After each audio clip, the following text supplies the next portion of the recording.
بسم اللہ الرحمن الرحیم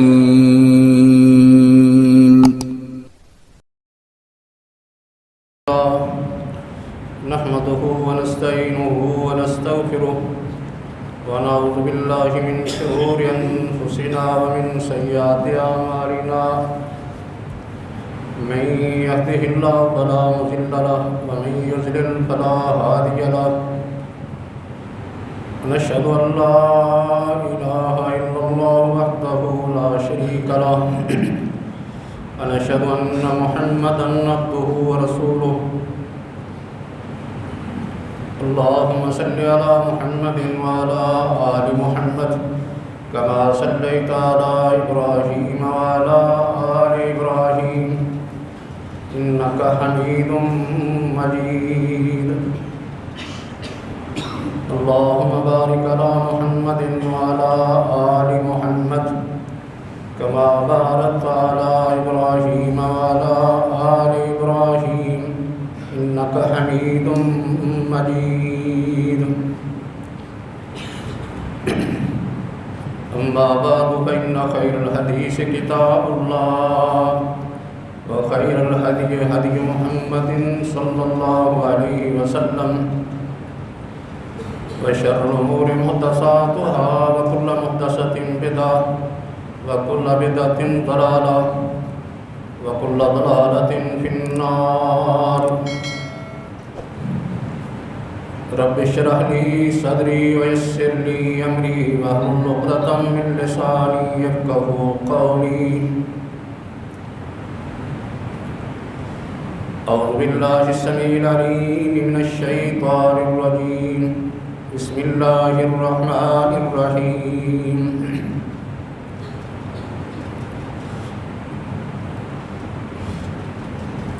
وَأَقِمْ وَجْهَكَ لِلدِّينِ حَنِيفًا فِطْرَتَ اللَّهِ الَّتِي فَطَرَ النَّاسَ عَلَيْهَا لَا تَبْدِيلَ لِخَلْقِ اللَّهِ ذَلِكَ الدِّينُ الْقَيِّمُ وَلَكِنَّ أَكْثَرَ النَّاسِ لَا يَعْلَمُونَ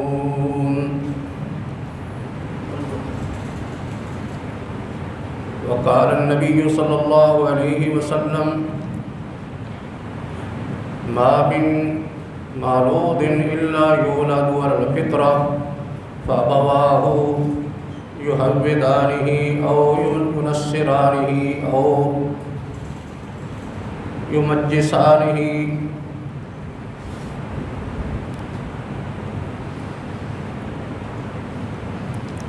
اس آیت مبارکہ میں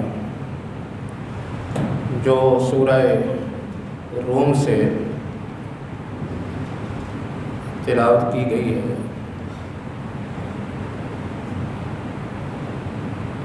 اللہ رب العزت نے انسان کی اصل فطرت کا بیان فرمایا ہے جس فطرت پر اللہ رب العزت نے انسان کو تخلیق فرمایا وہ کون سی فطرت ہے اور لوگوں کو اس فطرت پر قائم رہنے کا حکم دیا ہے وہ شخص کامیاب ہے جس فطرت پر اللہ نے اس کی تخلیق کی ہے اس پر قائم رہتا ہے جمع رہتا ہے زندگی اسی فطرت کے مطابق گزارتا ہے اسی فطرت پر اس کی موت آ جاتی ہے نبی اکرم صلی اللہ علیہ وسلم کو اللہ حکم دے رہے ہیں اقم وجہک للدین حنیفا لوگوں نے مختلف قسم کے دین اختیار کر لیے کسی نے کسی شخص کو اپنا دین بنا لیا ہے کسی نے کسی حکومت کو اپنا دین بنایا ہوا ہے کسی شخص کا دین مال ہے کسی کا اقتدار ہے کسی شخص کا دین اور اس کا الہ اور معبود وہ اس کی خواہشات ہیں یہ فطرت کے خلاف سوچ، عقیدہ اور عمل ہے۔ اللہ فرماتے ہیں کہ اے نبی، آپ ان سب سے الگ تھلگ ہو کر، یکسو ہو کر صرف اپنے آپ کو اس دین کی طرف متوجہ کر لیں جو دین اللہ رب العزت نے آپ کو عطا کیا ہے، اور وہ فطرت اللہ التی فطر الناس علیہا، وہ فطرت ہے، وہ جبلت ہے جس پر اللہ نے لوگوں کو پیدا فرمایا ہے۔ فرمایا کہ لا تبدیل لخلق اللہ، اللہ کی اس تخلیق میں کوئی تبدیلی کر نہیں سکتا، کسی کو حق نہیں ہے کہ اللہ کی اس تخلیق میں تبدیلی کر دے۔ اللہ رب العزت نے تو یہ کہا ہے کہ تم میرے بندے ہو، میرے غلام ہو، میری عبادت کرو، میری اطاعت اور فرما برداری کرو۔ اگر کوئی شخص کسی اور کا غلام اور بندہ بن جاتا ہے، اس کی اطاعت اور فرما برداری کرتا ہے، اس کو ہی اپنا الہ بنا لیتا ہے یا خود الہ بن کے بیٹھ جاتا ہے، یہ شخص اللہ کی فطرت میں تبدیلی کرنے والا ہے۔ فرمایا کہ اس تبدیلی کا حق کسی کو نہیں ہے۔ یا ایک تبدیلی اور بھی تھی، عرب لوگ کیونکہ مشرک تھے، بت پرست تھے، اللہ رب العزت نے جانوروں کو صحیح سالم پیدا فرمایا، انہوں نے ان جانوروں کو اپنے بتوں کے نام پر وقف کر دیا، اپنے جانوروں کے بتوں کے نام پر نذرانے دیتے تھے، علامت کے طور پر ان کے کان کاٹ دیتے، ان کے اعضاء کاٹتے۔ یہ بھی تبدیلی تھی۔ اللہ نے فرمایا کہ اللہ نے اپنی مخلوق کو جس حالت میں پیدا فرمایا ہے اس حالت میں ہی رکھو، اس میں تبدیلی کا اختیار کسی کو نہیں ہے۔ اللہ رب العزت نے انسان کی دو قسمیں پیدا فرمائی ہیں، ایک مرد ہے اور دوسری قسم عورت ہے، دونوں کی مخصوص صفات ہیں۔ اگر کوئی شخص، کوئی مرد اپنے آپ کو ایسی حالت میں لے آتا ہے، اپنے اندر ایسی تبدیلی کرتا ہے کہ دیکھنے والا اسے عورت سمجھے، یا کوئی عورت اپنے اندر ایسی تبدیلی کر لیتی ہے کہ دیکھنے والا اس کو مرد سمجھے، یہ بھی اللہ رب العزت کی تخلیق میں تبدیلی ہے جس کا حق اللہ نے کسی کو نہیں دیا۔ فرمایا کہ ذالک الدین القیم، دین قیم تو سیدھا سادہ دین ہے، تمام انبیاء کا دین بنیادی طور پر ایک ہی رہا ہے، بنیادی تعلیمات یکساں تھیں، برابر تھیں، ان میں اللہ رب العزت تبدیلی نہیں کرتے۔ حالات کے مطابق کچھ شرعی احکام، فروعی احکام میں تو تبدیلی آتی رہتی ہے، لیکن بنیاد ہر نبی کے دین کی ایک ہی رہی ہے۔ اکثر لوگ اسے نہیں سمجھتے، وہ سمجھتے ہیں کہ شاید اسلام کوئی نیا دین ہے، یہ کوئی ایسی تبدیلی کر رہا ہے جو پہلے موجود نہیں تھی۔ فرمایا کہ اکثر لوگوں کو اس بات کا علم نہیں ہے، یہ تبدیلی نہیں ہے، بلکہ اللہ رب العزت نے جس فطرت پر، جس دین پر انسان کو پیدا کیا ہے، اسی پر اس کو قائم رہنے کا حکم دیا ہے۔ جب لوگ اس میں تبدیلی پیدا کرتے ہیں، اصل فطرت سے انحراف کرتے ہیں، روح گردانی کرتے ہیں، دوری اختیار کرتے ہیں، اس وقت پھر انبیاء آتے تھے اور ان کو صحیح فطرت پر لگاتے تھے کہ تم نے اپنی فطرت تبدیل کر لی ہے، اصل فطرت کی طرف، اصل جبلت کی طرف آ جاؤ۔ انبیاء یہی کام کرتے رہے، نبی اکرم صلی اللہ علیہ وسلم نے بھی یہی کام کیا ہے کہ جب آپ کی بعثت سے پہلے لوگوں نے اپنی فطرت کے اندر تبدیلی کر لی، اللہ کے نظام کو بدل کے رکھ دیا، نظام فطرت تبدیل کر دیا، تو نبی اکرم صلی اللہ علیہ وسلم کو مبعوث فرمایا گیا۔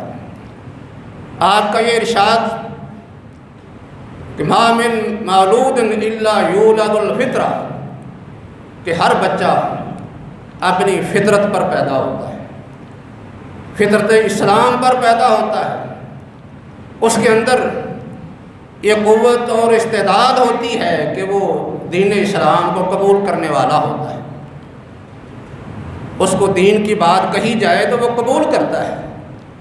اللہ نے یہ فطرتی داعیہ اس کے اندر رکھا ہے۔ نبی کریم صلی اللہ علیہ وسلم نے ایک دفعہ ایک چرواہے کی آواز سنی، بکریاں چرا رہا تھا، اور اس وقت وہ مسلمان نہیں تھا، کافر تھا۔ اس نے کہا اللہ اکبر اللہ اکبر، یہ آواز نکالی۔ آپ نے فرمایا کہ انت علی الفطرہ، کہ تو نے بات فطرت کے مطابق کہی ہے۔ کافر تھا، کافر کی زبان سے یہ الفاظ آپ نے سنے، اللہ اکبر کہہ رہا تھا۔ اس نے یہ کلمات کہے، آپ نے اسے فطرت پر قرار دیا۔ بعد میں اس نے کہا اشہد ان لا الہ الا اللہ۔ آپ نے فرمایا کہ اب تو جو ہے وہ کفر سے، جہنم سے نکل گیا۔ واشہد ان محمد رسول اللہ، اس نے اللہ کی الوہیت کی گواہی دی، نبی اکرم صلی اللہ علیہ وسلم کی رسالت کی گواہی دی۔ آپ نے فرمایا کہ اب تو اسلام کے اندر آ گیا، اس کو تو نے قبول کر لیا۔ اس کا مطلب یہ ہے کہ انسان کے اندر یہ استعداد، یہ قوت، جبلت موجود ہوتی ہے کہ وہ دین کی بات کو قبول کرتا ہے، لیکن ماحول اس پر اثر انداز ہو جاتا ہے، ماحول اس کے اندر تبدیلی پیدا کرتا ہے، جس سے اس کی یہ فطرت دب جاتی ہے یا کمزور ہو جاتی ہے۔ اس کے نتیجے میں پھر وہ دین کو چھوڑتا ہے، اس سے دور ہو جاتا ہے، دین سے بیزار ہو جاتا ہے، کفر کی حالت میں ہی ساری زندگی گزار دیتا ہے۔ یہ فطرت انسان میں موجود ہوتی ہے، لیکن اپنے آپ کو مسلمان کہنے کے لیے اسے کلمہ ضرور پڑھنا پڑتا ہے، زبان سے اظہار ضروری ہے، اس کے بغیر اسے مسلمان تو نہیں کہا جا سکتا دنیا کے اعتبار سے، لیکن آخرت کے اعتبار سے اللہ کے ہاں وہ فطرت سلیمہ پر ہی قائم ہوتا ہے۔ اسی وجہ سے نبی کریم صلی اللہ علیہ وآلہ وسلم نے صحابہ کرام کو یہ بات بیان فرمائی تھی۔ ایک جنگ کے دوران صحابہ کرام نے کافروں اور مشرکوں کے ساتھ ان کے بچوں کو بھی قتل کر دیا۔ آپ نے فرمایا کہ تم نے بچوں کو کیوں قتل کر دیا ہے؟ وہ تو چھوٹے ہیں، ان کا کیا جرم ہے؟ بڑوں نے تو بغاوت کی، اللہ سے بغاوت کی، اسلام اور دین کو نہیں مانا، لیکن چھوٹوں کا کیا قصور تھا؟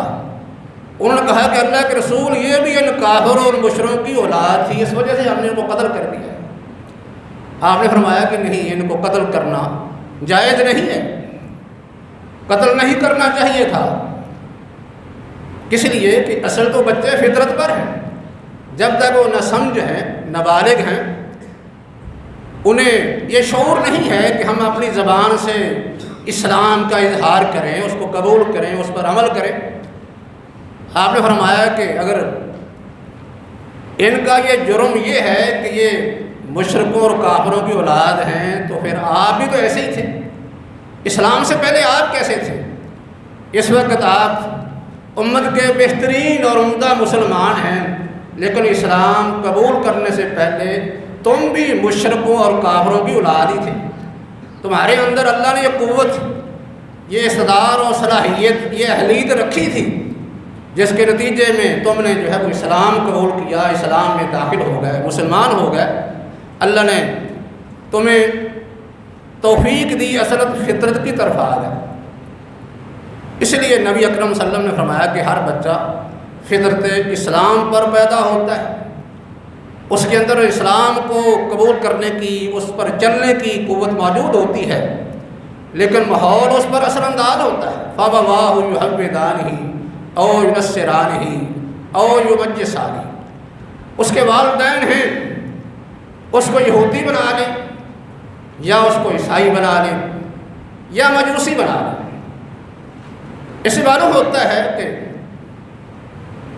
بچوں پر ان کے والدین کا اثر ہے، ماحول کا اثر ہے۔ جیسے والدین ہوں گے بچہ بھی ویسے ہی ہوگا۔ اگر بچہ ایسے ماحول میں ہے جس میں رہنے والے لوگ ہندو ہیں، بچہ اسی ماحول پر ہی بڑا ہوگا، نشو و نما پائے گا، اسی طرح کا ہو جائے گا۔ گویا کہ اس ماحول نے اس کی صلاحیت کو، فطرت کو دبا دیا ہے۔ اگر اس کو ماحول جو ہے وہ یہودیوں کا ملے گا تو بچہ اسی طرح کا یہودی بن جائے گا، اگر مجوسیوں کا ملے گا تو مجوسی بن جائے گا۔ جس طرح کے لوگ اس کے سامنے ہوں گے، اس کے ماحول میں ہوں گے، ویسا ہی بچہ بن جائے گا۔ اور والدین خود بھی جیسے ہوں گے، تو والدین اللہ کے نافرمان باغی بھی ہو سکتے ہیں، بے نماز بھی ہو سکتے ہیں، خائن اور بد کردار بھی ہو سکتے ہیں، منافق بھی ہو سکتے ہیں۔ والدین ہندو بھی ہو سکتے ہیں، سکھ بھی، یہودی اور عیسائی اور مجوسی بھی ہو سکتے ہیں۔ تو جیسے والدین ہوں گے، جیسا بچے کو ماحول ملے گا، بچہ اسی طرح کا ہو جائے گا۔ اس لیے اللہ فرماتے ہیں کہ بچے کو ایسے ماحول سے بچانا، ایسے ماحول سے نکالنا، یہ کس کی ذمہ داری ہے؟ یہ والدین کی ذمہ داری ہے۔ جیسے والدین کی ذمہ داری یہ ہے کہ وہ اپنے آپ کو جہنم سے بچائیں، ایسے ان کی یہ ذمہ داری بھی ہے کہ اپنی اولاد کو بھی جہنم سے بچا کر جنت کی طرف لے جائیں۔ قرآن کہتا ہے یا ایھا الذین آمنوا قوا انفسکم واہلیکم نارا، کہ اے ایمان والو اپنے آپ کو بھی جہنم کی آگ سے بچا لو اور اپنی اولاد کو بھی، اپنے اہل و عیال کو بھی جن کے تم ذمہ دار ہو، ان کو بچانا بھی تمہاری ذمہ داری ہے۔ تو اپنے آپ کو جہنم سے بچانا اور اپنے اہل و عیال کو جہنم سے بچانا، یہ ہر مسلمان کی ذمہ داری میں شامل ہے۔ حدیث پاک میں نبی صلی اللہ علیہ وسلم کا ارشاد ہے کلکم رائن وکلکم مسئول عن رعیتہ والامام رائن وہو مسئول عن رعیتہ والرجل رائن فی اہلہ ومسئول عن رعیتہ والمرأة راعیۃ فی بیتہا ومسئولۃ عن رعیتہا وکلکم رائن وکلکم مسئول عن رعیتہ۔ آپ کا ارشاد ہے تم میں سے ہر شخص ذمہ دار ہے، جواب دہ ہے، اور اس کی ذمہ داری کے بارے میں اس سے سوال کیا جائے گا۔ بطور مثال آپ نے فرمایا کہ ایک حاکم ہے، حکمران ہے، امیر ہے، کسی جگہ کا ذمہ دار ہے، کسی جگہ وہ وزیر اعلیٰ ہے، وزیر اعظم ہے، گورنر ہے، جیسا بھی ہے وہ بھی مسئول ذمہ دار ہے۔ اللہ کے ہاں اس سے بھی اپنی ذمہ داری کے بارے میں پوچھا جائے گا۔ اس سے اپنی ذمہ داری کے بارے میں کون سا سوال ہوگا؟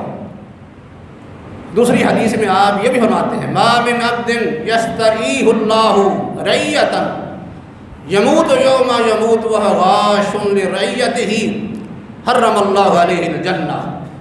فرمایا کہ اس آدمی کو اللہ ذمہ دار بنا دے، کوئی عہدہ دے دے، کوئی منصب دے دے، کسی کا سربراہ بنا دے، کسی کا نگران بنا دے، تو پھر یہ شخص جس دن اس کی موت آئے گی، اگر اس کی موت اس حالت میں آئی کہ شخص اپنی رعیت کے ساتھ خیانت کرنے والا ہے، ان کی ہمدردی نہیں کرتا، ان کے لیے خائن ہے، بددیانت ہے، تو اللہ رب العزت اس کے لیے جنت کو حرام کر دے گا، اس پر جنت حرام ہو جائے گی۔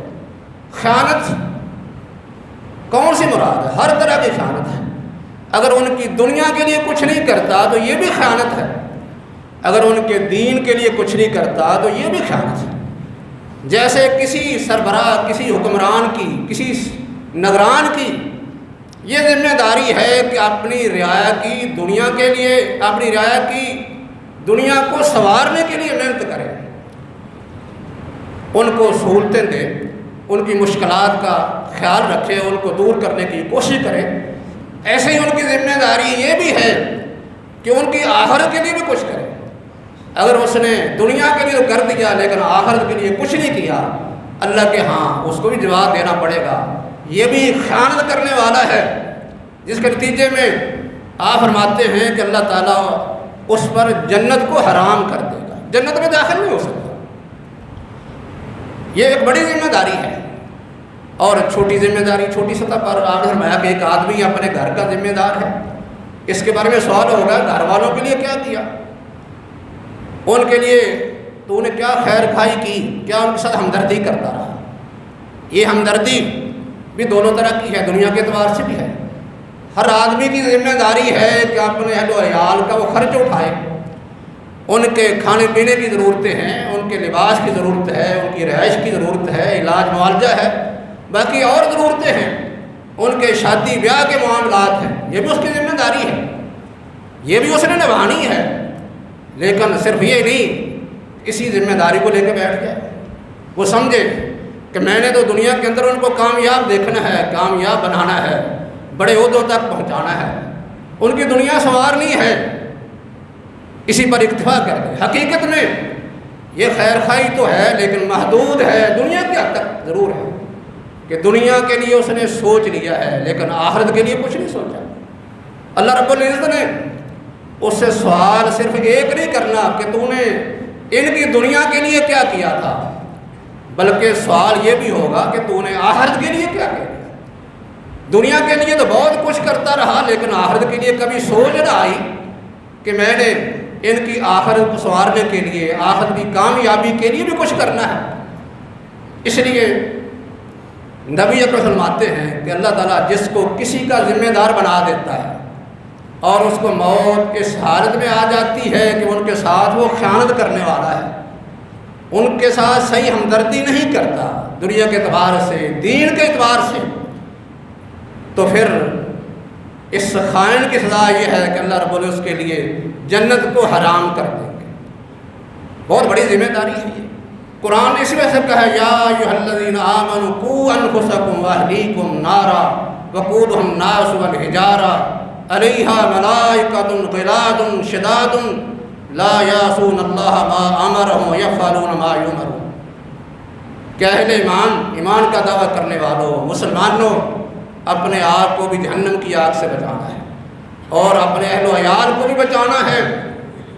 اپنے آپ کو بچانے کے لیے، اپنے اہل و عیال کو بچانے کے لیے کیا کرنا پڑے گا؟ اپنی تربیت، اپنی اصلاح کرنی پڑے گی سب سے پہلے، پھر جن کا وہ ذمہ دار ہے ان کا بھی سوچنا پڑے گا اپنی اصلاح کیسے کرے گا۔ جب تک دین کو نہیں سیکھے گا، نہیں سمجھے گا، اپنی ذمہ داریاں دینی لحاظ سے معلوم نہیں کرے گا، اسے پتہ نہیں ہوگا کہ میری ذمہ داریاں کیا ہیں، کیسے اپنی اصلاح کرے گا، اپنے آپ کو جہنم کی آگ سے بچائے گا، اپنی اولاد کو کیسے بچائے گا جب ان کی اصلاح کا بھی نہیں سوچے گا، ان کی دینی تربیت کے لیے کچھ نہیں کرے گا۔ نبی اکرم صلی اللہ علیہ وسلم نے انسان کو اسی لیے ذمہ دار ٹھہرایا ہے کہ ہر آدمی مسئول ہے، اس کو اپنی ذمہ داری کے بارے میں سوال ہوگا، پوچھا جائے گا پوری کی ہے یا نہیں کی تو یہ ان کے ساتھ خیانت کرنے والا ہے۔ آپ نے خود بھی ایسا کیا ہے، خود آپ اپنے بچوں کی تربیت کرتے، اہل و عیال کی کرتے، جب بھی موقع ملتا وقتاً فوقتاً تربیت کا سلسلہ جاری رہتا، دین سمجھاتے رہتے، بتاتے رہتے۔ آپ نے تو پوری امت کی اصلاح کے لیے بڑی محنت کی ہے، دن رات ایک کر دیا ہے، اپنے اہل و عیال کے لیے بھی۔ عمر بن ابی سلمہ آپ کے ستیلے بیٹے تھے، آپ کی بیوی ام سلمہ کے دوسرے خامد کے بیٹے تھے۔ وہ بیان کرتے ہیں کہ ایک دفعہ میں آپ کے ساتھ کھانا کھا رہا تھا تو برتن کے اندر میرا ہاتھ ادھر ادھر گھوم رہا تھا، کھانے کے آداب مجھے معلوم نہیں تھے۔ آپ نے بڑے پیار سے بٹھا کر فرمایا کہ یا غلام سم اللہ وکل بیمینک وکل مما یلیک، کہ بچے کھانا کھاتے وقت بسم اللہ پڑھا کرو، اپنے سامنے سے کھایا کرو اور کھانا اپنے دائیں ہاتھ سے کھایا کرو۔ یہ آپ تربیت فرما رہے ہیں، آپ نے نیکی کے لیے بچوں کی تربیت کی ہے۔ اور برائی سے روکنے کی بھی تربیت کی ہے۔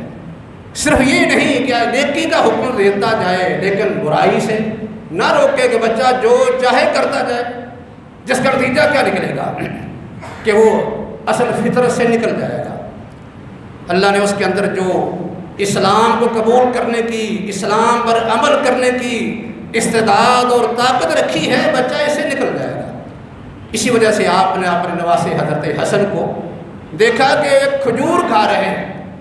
کھجور زکوٰۃ کے مال کی تھی، کیونکہ نبی اکرم صلی اللہ علیہ وسلم اور آپ کے اہل بیت کے لیے زکوٰۃ کھانا جائز نہیں تھا۔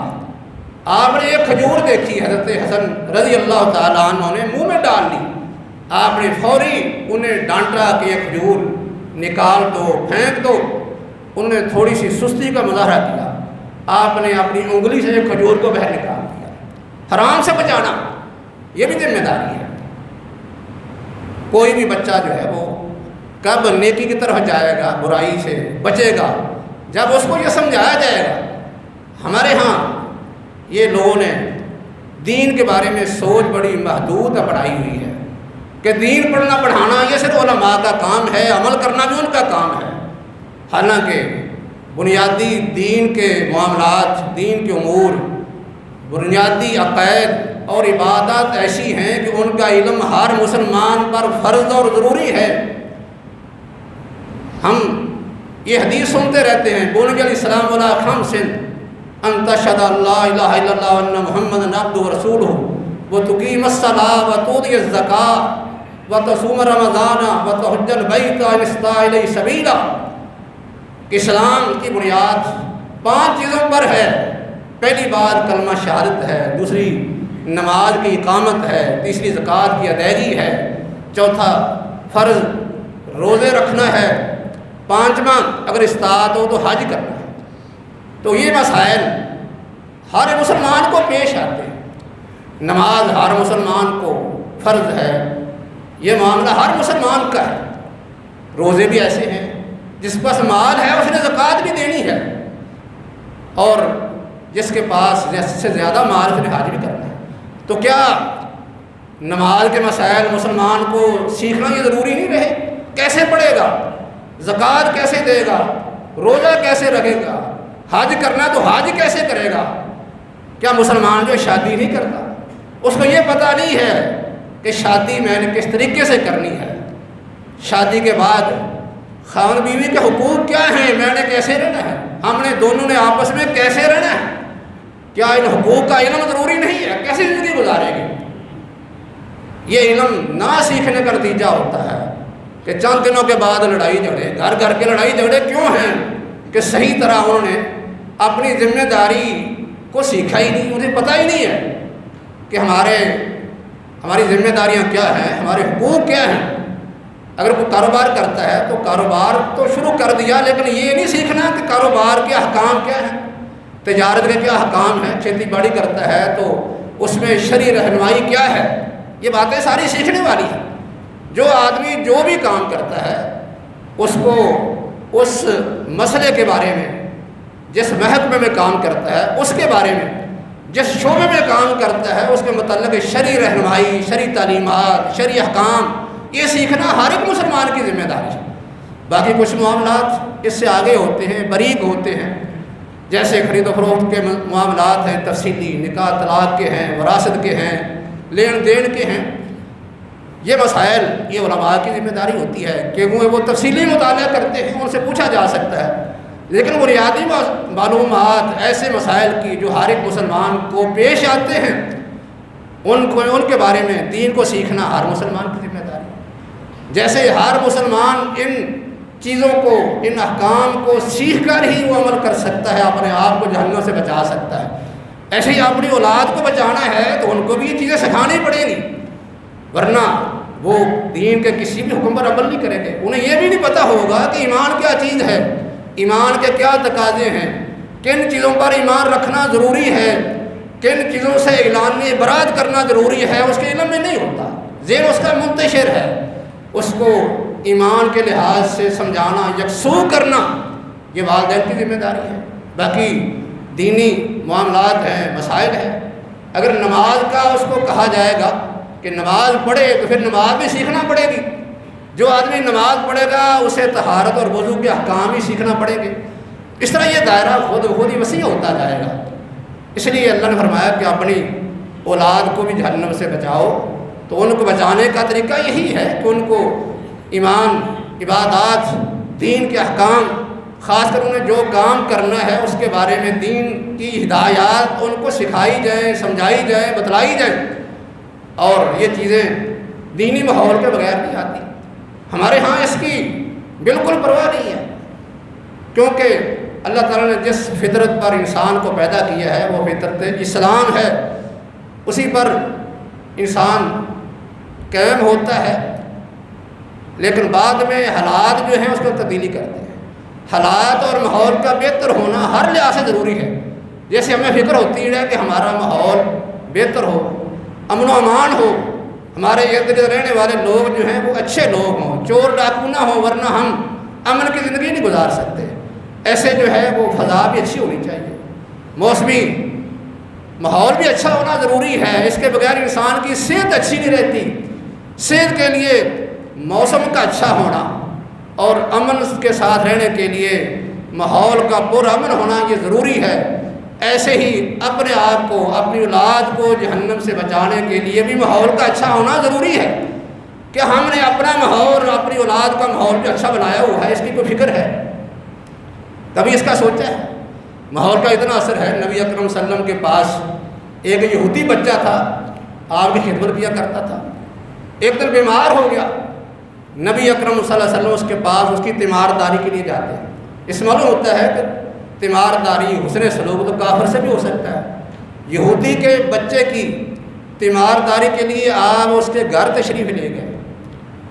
آپ نے تیمارداری کی اور اسے یہ فرمایا کہ بچے مسلمان ہو جا، کلمہ پڑھ لے. وہ اپنے باپ کی طرف دیکھ رہا ہے.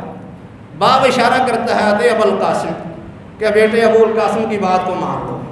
اس نے اشہد ان لا الہ الا اللہ و اشہد ان محمدً عبدہ و رسولہ کہا اور وہ مسلمان ہو گیا.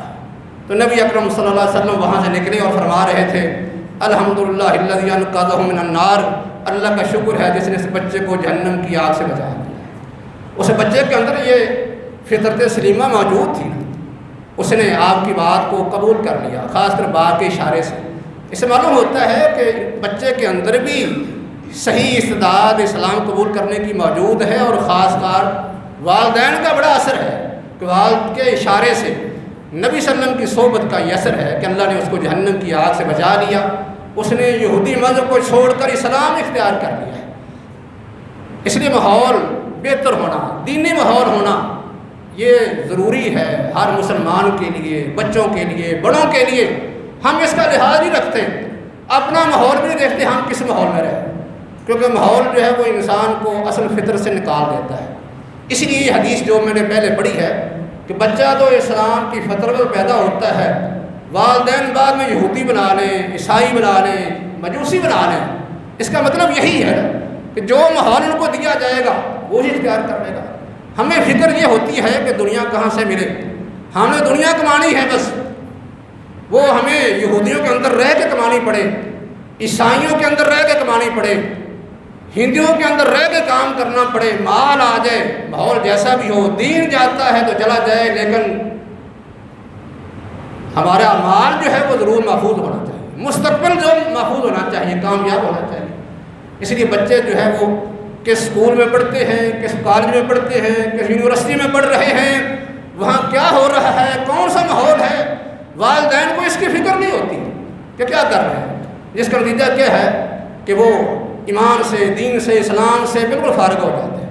ایک دن آتا ہے کہ والدین کو بھی خیر بات کہہ جاتے ہیں، بعد میں والدین بھی جو ہے وہ کافی افسوس ہی ملتے رہ جاتے ہیں کہ بچے جو ہے وہ کیا ہمارے ساتھ دھوکہ کر رہا ہے. تو یہ دھوکہ اسی وجہ سے ہے کہ بچوں کے ساتھ پہلے دھوکہ کیا گیا ہے، ان کو اسلامی ماحول دیا ہی نہیں گیا، اسلام کی طرف لایا نہیں گیا. نبی صلی اللہ علیہ وسلم کا یہ ارشاد ہے کہ ماحول کا اتنا اثر ہے کہ آپ باقاعدہ یہ فرماتے ہیں کہ اچھے ماحول کی مثال، اچھے ساتھی کی مثال، اچھی بیٹھک اور محفل کی مثال ایسے ہے جیسے کستوری بیچنے والا ہے. کستوری والے شخص کے پاس آدمی کھڑا ہو جائے تو یا تو خود خرید لیتا ہے یا پھر وہ کستوری والا خوشبو والا خود ہی کچھ لگا دیتا ہے، خوشبو آتی رہتی ہے، یا کم سے کم آدمی قریب کھڑا ہو تو خوشبو ہی آئے گی نا، کوئی نقصان تو نہیں ہوگا۔ اس لیے اچھی محفل کا یہ اثر ہوتا ہے انسان کے مزاج پر، اس کی طبیعت پر، اس کے اخلاق پر، اس کے معاملات پر۔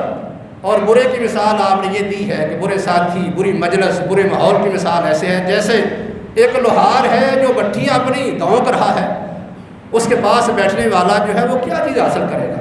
یا تو اس آگ کے انگارے اس پر پڑیں گے، یا اس کا دھواں آئے گا، یا کم سے کم اس کی گرمی کی شدت ضرور محسوس کرتا ہے، کوئی نہ کوئی نقصان اس کے پاس بیٹھے ہوتا ہی رہے گا۔ ایسے برے ماحول میں جو چلا جائے گا کوئی نہ کوئی نقصان تو اپنا کرے گا، اس سے محفوظ نہیں رہ سکتا۔ لیکن شخص جو مسلمان اپنے آپ کہتا ہے، اپنے آپ کو، اپنی اولاد کو جہنم سے بچا کر جنت کی طرف لے جانا چاہتا ہے، اللہ رب العزت نے اس کے لیے بڑی بشارت دی ہے۔ قرآن میں سورہ طور میں فرمایا والذین آمنوا واتبعتهم ذریتهم الحقنا بهم ذریتهم ولتناهم من عمل من شیء کل امرئ بما کسب رہین۔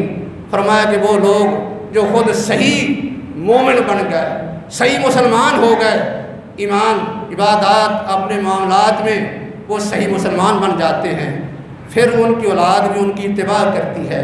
فرمایا کہ جنت میں ہم ان کی اولاد کو بھی ان کے ساتھ میں لا دیں گے اور ان کے عمل میں ہم کوئی کمی نہیں کریں گے، ان کے درجات میں، ان کی نیکیوں میں کوئی کمی نہیں کی جائے گی۔ اس کا مطلب کیا ہے کہ جس آدمی نے اپنی اولاد کی اچھی تربیت کی ہے، خود بھی دین پر چلتا ہے، اولاد بھی چلتی ہے، اگرچہ اولاد اس مرتبے کی نیک نہیں جس مرتبے کے والدین ہیں، اللہ نے والدین کو جنت میں اعلیٰ مقام دیا ہوگا، لیکن اولاد اپنے عمل کی وجہ سے اس مقام تک نہیں پہنچ سکے گی، لیکن دیندار تو ہے، دین پر عمل کرنے والی ہے۔ فرمایا کہ اللہ رب العزت ان کی کم نیکیوں کے باوجود صرف والدین کو خوش کرنے کے لیے ان کے بچوں کو اور ان کے والدین کے ساتھ جنت میں بچا دیں گے۔ یہ نہیں ہوگا کہ والدین بڑے درجے کے ہیں، اعلیٰ درجے پر ہیں تو ان کو نیچے درجے پر لے آیا جائے، اور جو اولاد چھوٹے درجے میں ہے ان کو اوپر کر دیا جائے تاکہ توازن قائم ہو جائے، لیول قائم کر دیا جائے۔ ایسا نہیں، بلکہ اللہ رب العزت کا یہ فضل ہوگا ایسے لوگوں پر جن کی اولاد اچھے کاموں میں، نیکی میں ان کے طریقے پر چلتی ہے، تو اللہ صرف ان کو خوش کرنے کے لیے ان کی اولاد کو جنت میں اعلیٰ مقام پر لے جائیں گے، خواہ وہ اپنے عمل کے لحاظ سے اس مقام تک نہیں پہنچ سکتے۔ جو بہرحال یہ بڑی سعادت ہے، جیسے دنیا میں انسان چاہتا ہے کہ اپنی اولاد کے درمیان رہے اور اس کی زندگی بڑی خوشحال ہو، خود بھی خوشحال ہو، اولاد بھی خوشحال ہو، ایک جگہ رہتے ہوں، ایک گھر میں رہتے ہوں تو والدین بڑے خوش ہوتے ہیں۔ اس طرح جنت میں بھی جب کوئی والدین دیکھیں گے کہ ان کی اولاد بھی ان کے ساتھ جنت میں ہے تو ان کی خوشی بھی دوبارہ ہو جائے گی۔ تو بہرحال اس خوشی کو حاصل کرنے کے لیے ہمیں اپنی ذمہ داریوں کا بھی احساس کرنا چاہیے۔ اللہ سے دعا ہے کہ اللہ ہمیں سمجھنے کی، عمل کرنے کی توفیق عطا فرمائے۔ وما علینا